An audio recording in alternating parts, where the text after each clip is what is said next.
नमस्कार दोस्तों, यदि आप ठेकेदारी करते हो या आप कोई और बिजनेस करते हो या आप एक सामाजिक प्राणी हो, सामाजिक आदमी हो, पारिवारिक आदमी हो, तो 3 लोग आपके ऊपर आश्रित होते हैं।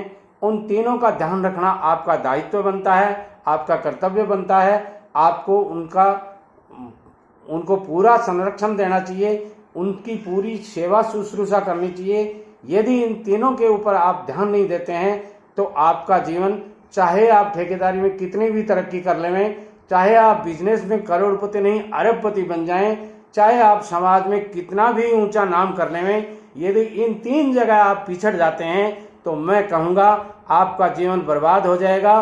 और एक दिन आपको ऐसा महसूस होगा कि अपन ने सब कुछ किया मगर इन तीनों की देख रेख नहीं की, या इनको तीनों को आश्रय नहीं दिया, या इनकी तीनों की सेवा नहीं की, तो आज अपने को दुख पाना पड़ रहा है। समाज में आपकी कोई इज्जत नहीं है। ऐसी स्थिति में वो 3 लोग कौन कौन से हो सकते हैं, इस बात को ध्यान से सुनिए।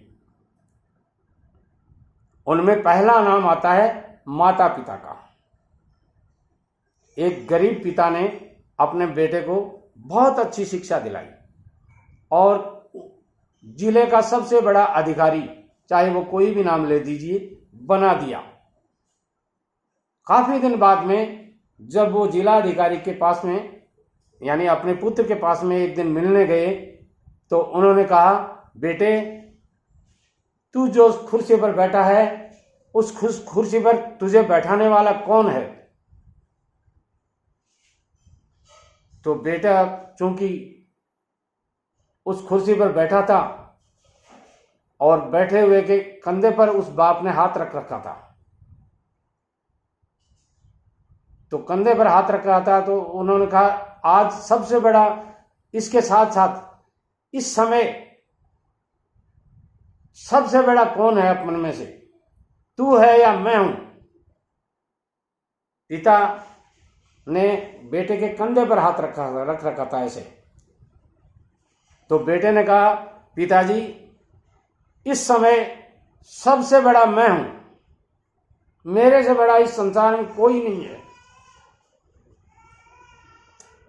बाप को बड़ा अजीब सा लगा, झटका लगा। 440 वोट का झटका लगता है ना, वैसे बाप को झटका लगा।